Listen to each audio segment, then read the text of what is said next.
तो ये परिवर्तन कैसे हो गया है? कैसे हुआ? जो भोला शिव है उसने क्या किया है? उसको अपने कंट्रोल में ले लिया। इसलिए ब्रह्म वाक्य भी है मुरली में कि अपनी पत्नी को अपने कंट्रोल में रखना चाहिए। क्या कहा?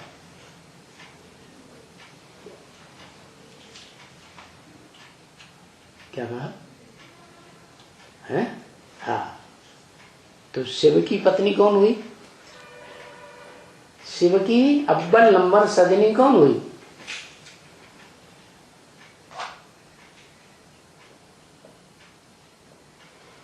परम ब्रह्म। परम माने बड़ी ते बड़ी, ब्रह्म माने मां है। इस सृष्टि में उससे बड़ी मां कोई नहीं। तो शिव को फिर अपने कंट्रोल में ही रखना चाहिए ना है? वो क्या करता है? वो क्या करता है? सदा कंट्रोल में रखता है या नहीं रखता है? श्रीमत रूपी नथनिया में बांध के रखता है या नहीं रखता है?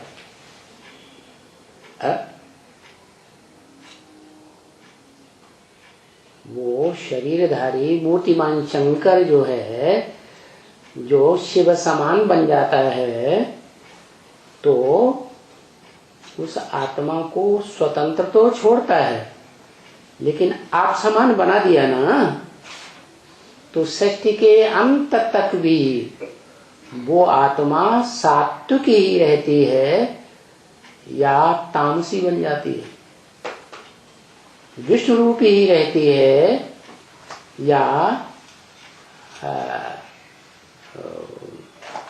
दुखदाई बन जाती है?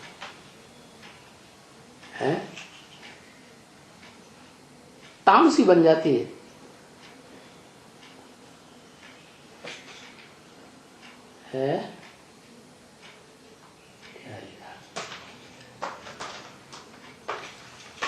इस सृष्टि रूपी रंगमंच पर जो आदि में विष्णु बनाया था, जिसे क्या, जिसको गीता में कहा गया एक तीसरी आत्मा और है,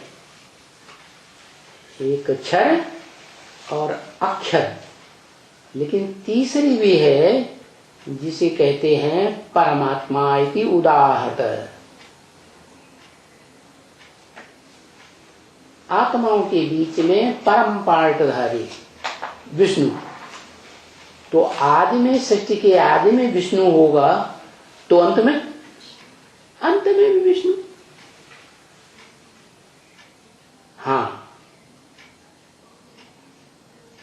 अंत में उसका शरीर जो है ना, वो बांध लेता है।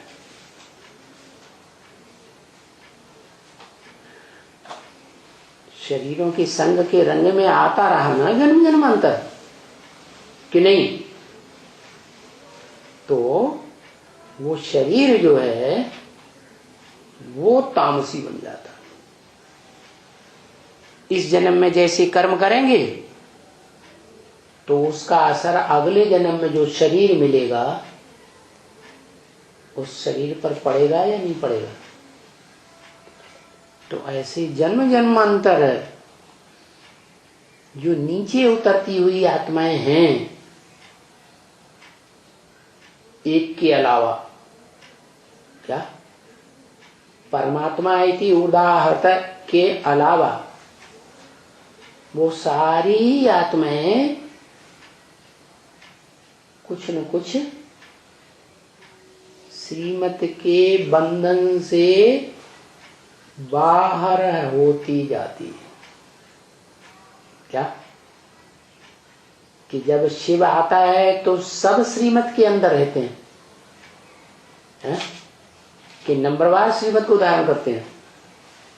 क्या होता है? नंबरवार धारण करते हैं। तो जितनी भी आत्माएं हैं सृष्टि रूपी रंगमंच पर, वो सब नंबरवार, और वो पूरा ज्ञान धारण न करने के कारण उतरती कला वाली। क्या? चाहे वो रुद्रमाला के मणके ही क्यों न हो,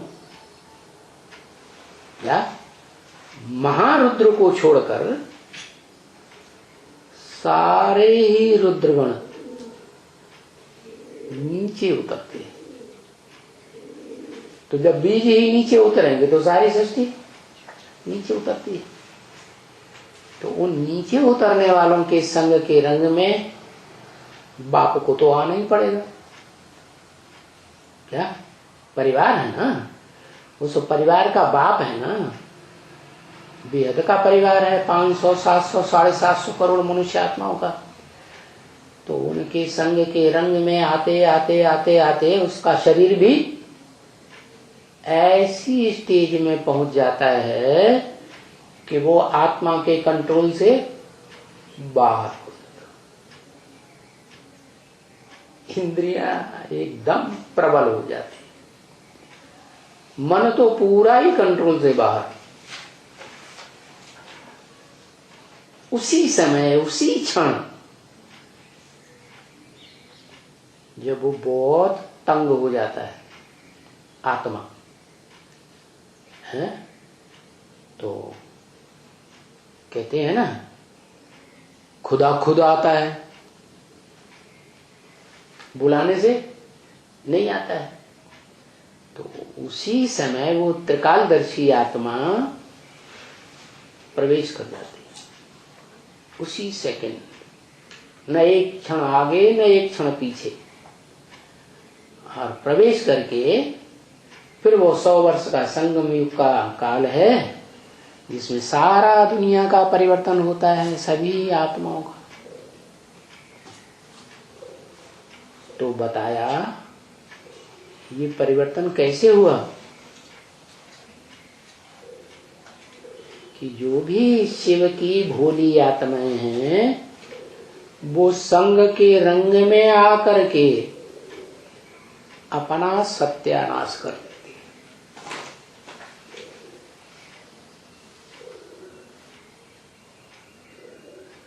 शिव तो एक जैसा रहता है, कोई परिवर्तन नहीं। तो कौन होशियार हुआ, कौन बुद्धिमान से बुद्धिमान हुआ है? बुद्धिमानों की बुद्धि वो आत्मा हुई शिव, और बाकी ये आदम से लेकर के जितने भी 500, 700, 750 करोड़ मनुष्य आत्माएं हैं वो सब भोली बुद्धि की। तो सबसे ज्यादा भोली बुद्धि कौन?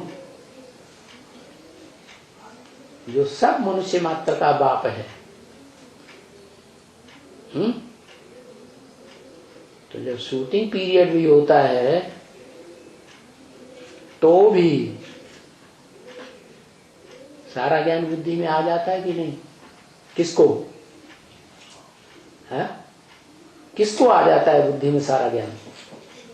आदम को, है ना? मूर्तिमान शंकर जिसे कहा गया है। फिर भी 500, 700 करोड़ के संग के रंग में आता है या नहीं आता है? हैं? शिव बाप समझाते ही रहते हैं। क्या समझाते हैं? हैं? अरे ज्ञान अमृत मिल रहा है क्या? और ब्रह्मा जो हैं, ब्रह्मा नामधारी, उनके द्वारा तो ज्ञान अमृत ही मिलता है, वो अमृत नहीं, गीता ज्ञान ही मिलता है, लेकिन तेरे को तो अमृत जैसा मिल रहा है ज्ञान। क्या? सारे ज्ञान का सार मिल रहा है। तो अमृत पी करके तेरे को तो क्या बनाना चाहिए? अमर देवता बनाना चाहिए। है देवता पवित्र बुद्धि या अपवित्र बुद्धि? पवित्र बुद्धि बन जाना चाहिए। लेकिन तेरी बुद्धि कैसी है? बच्चों के क्या कहें, मोह में आकर कहो, संग के रंग में आकर कहो, ऐसा भोला बन जाता है कि उससे ज्यादा भोला और कोई नहीं कहा जा सकता। तो उस भोली आत्मा को आप समान बनाने वाला भोलेनाथ शिव सबसे निराला। और उसके बाद जिस शरीर रूपी रथ में प्रवेश करता है वो रथ भी निराला हो जाता है। इस मनुष्य सृष्टि रूपी रंगमंच पर कैसा निराला? परम ब्रह्म। शास्त्रों में बोला है, गुरुर् ब्रह्मा गुरुर्विष्णु गुरुर्देवो महेश्वर गुरु साक्षात परम ब्रह्म। तो उन्होंने माता को गुरु माना ना, लेकिन वास्तव में माता गुरु होगी? हाँ होगी, क्योंकि धारणा शक्ति सिर्फ माता में ही होती है। शिव जो ज्ञान का अखूट भंडार धारण करता है 5000 वर्ष के बाद, 5000 वर्ष की सृष्टि का आदि मध्य अंत का सारा ज्ञान उस आत्मा में आ जाता है, तो वो अपने में धारण कर पाता है? परम धाम में रह पाता नहीं, उसको तलफ हो जाती है। वो इस सृष्टि पर आकर के माता को ढूंढता है। क्या? जो माता जड़त्वमयी शरीर वाले सबसे श्रेष्ठ पार्ट बजाने वाली रथ है। जैसे कहा गया गीता में, इदं शरीरम कौन्तेय क्षेत्रम इत्यभिधीयते। क्षेत्र माने यही, इस सारी दुनिया के अंदर धर्म क्षेत्र है, रथ शरीर रूपी। यही धर्मों के आधार पर जो अनेक प्रकार के कर्मकांड बनाए हैं, उन कर्मकांडों का युद्ध क्षेत्र है। यही रथ यज्ञ कुंड है। और इस यज्ञ कुंड में क्या होगा? सारी दुनिया स्वाहा होने वाली। फिर भी ये अविनाशी रुद्र ज्ञानी यज्ञ का नाश नहीं होगा। ये चलता ही रहेगा, चलता ही रहेगा, चलता ही रहेगा। तो रिजल्ट क्या निकला? अव्वल नंबर भोलेनाथ हुआ शिव की आत्मा, और उसके बाद कौन? द्वयम नंबर से मनुष्य सृष्टि में भोलेनाथ हुआ है मूर्तिमान शंकर। फिर जो मूर्तिमान शंकर है, उसके बाद वो मूर्तिमान शंकर किसको कंट्रोल में करता है?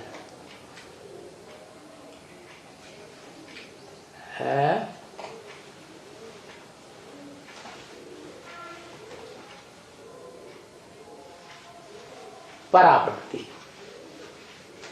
आत्म भाव वाली प्रकृति।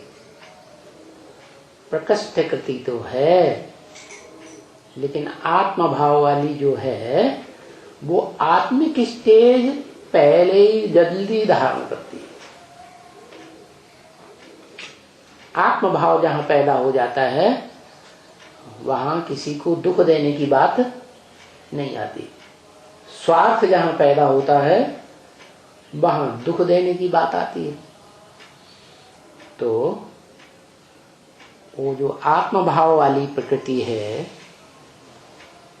मूर्तिमान शंकर की, शिवलिंग की, उस आत्म भाव वाली प्रकृति जो आत्मा ही है, उसके बाद इस सृष्टि रूपी रंगमंच पर श्रेष्ठ ते श्रेष्ठ आत्मा। क्या श्रेष्ठ ते श्रेष्ठ? कैसे? धारणा शक्ति वाली है। पुरुषों में धारणा शक्ति नहीं होती है। पुरुषों में साधारण शक्ति हो तो पुरुषों के द्वारा भी जो शक्ति है वो धारण की जाए, वो तो होती नहीं। तो वो धारणा शक्ति उसको कंट्रोल में करता है पहले पहले। कैसे? इंद्रियों से, ज्ञान इंद्रियों से, कर्म इंद्रियों से, जैसे दुनिया वाले करते हैं जबरदस्ती है, देह की इंद्रियों का बल लगा के, या आत्मा से। आत्मा जिसे मन बुद्धि कहा जाता है, आत्म भाव से अपनेपन के आधार पर उस परा प्रकृति को अपने में बांध लेता है। क्या? दुनिया चाहे कितना भी जोर लगाए वो उसे छोड़ता नहीं। जैसे शिव है, वो आदम को नहीं छोड़ता, छोड़ता है, हाँ? ऐसे ही जो इस मनुष्य सृष्टि में उत्तम से उत्तम पार्टधारी पुरुषोत्तम है, परमात्मा कहा जाता है, वो परा प्रकृति को अपने कंट्रोल में ही रखता है। जन्म जन्मांतर के लिए उसको कहते हैं पार्वती। क्या कहते हैं? पार लगाने वाली आत्मा। जैसे धनवती,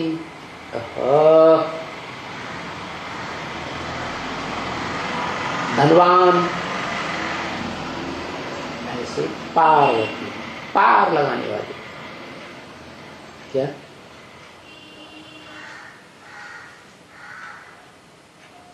शिव को जो इस सृष्टि पर नीचे उतर के आता है, उसको इस नीची सृष्टि से पार लगाने के निमित्त कौन बनता?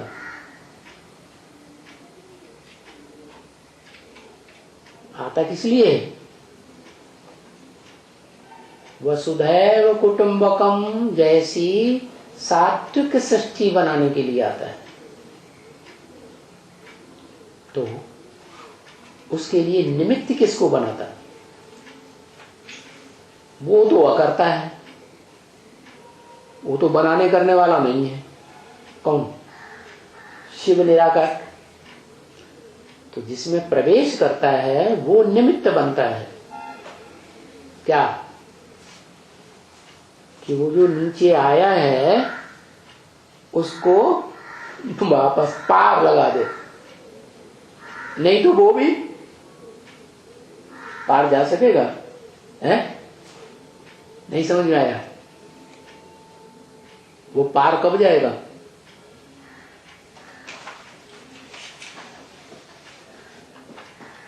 इस दुख धाम की सृष्टि से पार कब जाएगा? जब ये सृष्टि क्या होगा? वसुधैव कुटुंबकम, सारी पृथ्वी एक कुटुंब बन जाए, एक बाप की संतान। तभी तो कुटुंब कहा जाता है। तो ऐसे ही जो मूर्तिमान शंकर आदम वाली आत्मा है वो भी यही परंपरा अपनाती है। क्या? क्या है? क्या करती? किसका आधार लेती है? हाँ, जिसका नाम है पार्वती, परा प्रकृति, मन बुद्धि रूपी आत्मा से उसका आधार लेकर रहती है। क्या? वही पार लगाएगी।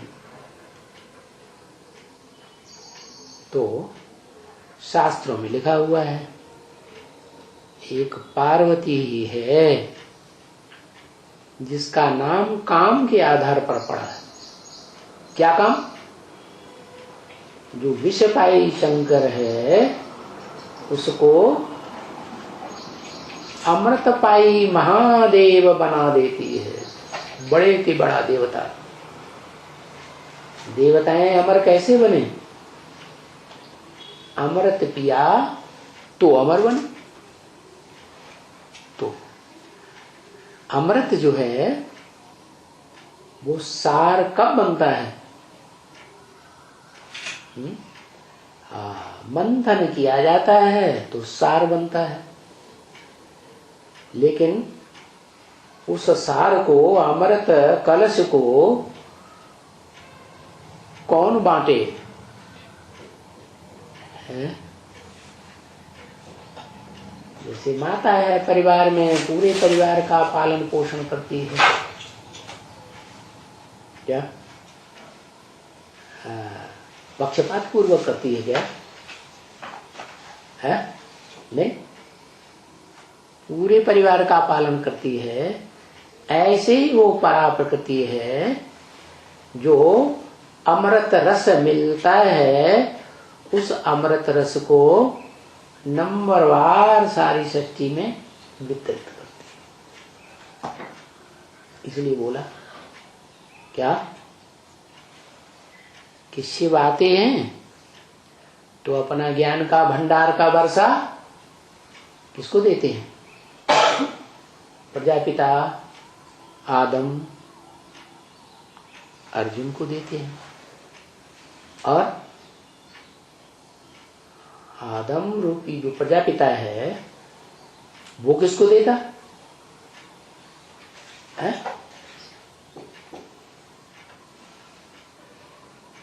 किसको देता है?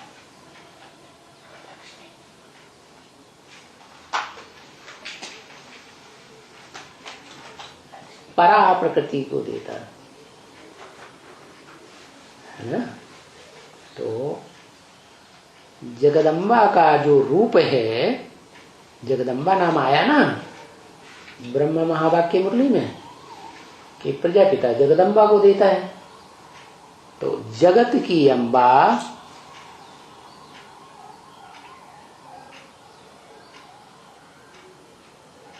विस्तार में जगत को जो जन्म देती है वो ही जगत की अम्बा है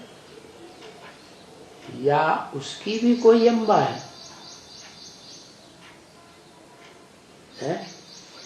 जन्मदात्री है, एकदम यज्ञ के आदि में चले जाओ।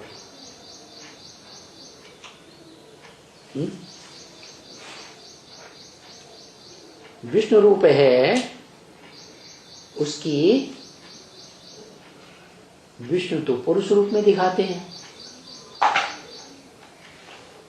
पुरुष कंट्रोलर होता है, और लक्ष्मी को सहयोगिनी सेवाधारी, विशेष सेवाधारी लक्ष्मी को दिखाते हैं, गीता माता कहो। लेकिन जो लक्ष्मी है वो ही वास्तव में परा प्रकृति है। षष्ठी रूपी रंगमंच पर पहले विस्तार की दुनिया होती है या सार रूप दुनिया होती है? जैसे कन्या है तो सार रूप है पवित्रता का, है ना। और जब शादी हो जाती है, माता बन जाती है, तो क्या होता है? विस्तार हो जाता है। ऐसे ही भारत देश है जिसे भारत माता कहा जाता है। क्या? भारत माता। तो भारत माता पहले या विस्तारवादी माता पहले?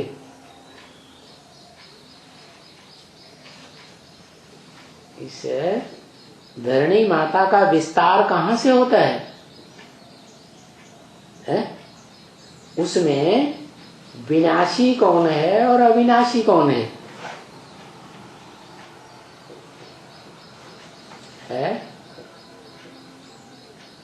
विनाशी है, हाँ, देह अभिमान वाली अपरा प्रकृति है ना, जिसको कहते हैं शास्त्रों में दिति, माने खंडित हो गई, जिसका जो सतीत्व है वो खंडित हो गया, एक सत्य को धारण नहीं किया, खंडित हो गई। जैसे सिख लोग कहते हैं एक नारी सदा ब्रह्मचारी। तो ये बात देव सृष्टि की है, स्वर्गीय सृष्टि की है। स्वर्गीय सृष्टि का नियम है जो हेवनली गॉडफादर ने बनाई, या मनुष्यों नरों की बनाई हुई नर की सृष्टि का नियम है? किसका नियम है? देवताओं की सृष्टि का नियम है। तो देवताओं की सृष्टि तो जो नर को नारायण जैसा देवता बनाता है उसी को से जाता है। तो वास्तव में दोनों ही पार्वती का रूप बनती है। जो अपरा प्रकृति है, नीचे किस्म की है, वो भी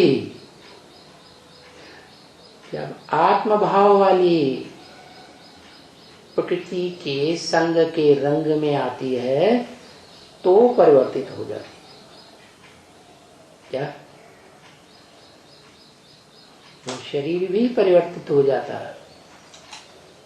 जैसे सार स्वरूप शिवलिंग है ना, है, आत्मा आत्मिक स्थिति में स्थित होती है। आत्मा आदम की बिंदु आत्मा कंसंट्रेशन से, एकाग्रता के अभ्यास से स्थिर हो जाती है तो सात्विक बन जाती है। और सात्विक आत्मा के संसर्ग में सदैव रहने वाला शरीर है। तो जैसे शिव के साथ हो गया ना, वो दूसरा शरीर नहीं है कोई, उसी शरीर के संग के रंग में है। तो संग का रंग सबसे जास्ती उस शरीर को भी लगेगा या नहीं लगेगा? तो वो भी कैसा बन जाता है? तुरीया बन जाता, तुरीया धाम। तो प्रकृति के दो रूप हो गए, एक अदिति जो खंडित नहीं होती, अर्थात काले काम नहीं करती, काली नहीं होती।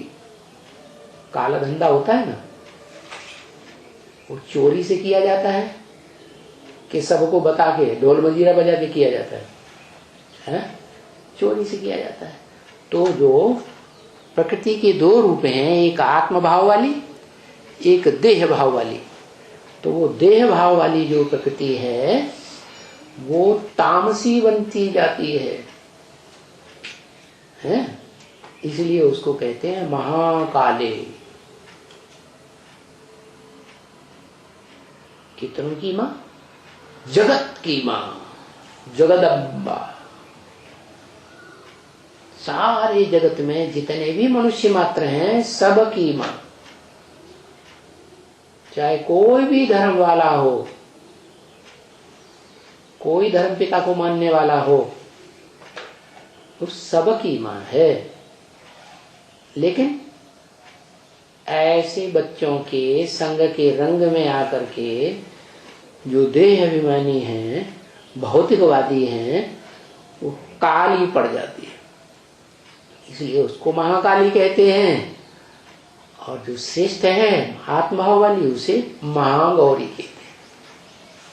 अंतिम जन्म में भी गौरी ही रहती है, पर पुरुष के संग के रंग में नहीं आती। तो बताया गौरीनाथ। किसका नाथ? जो परा प्रकृति है उसको भी अपने कंट्रोल में लेकर रखता है। क्या?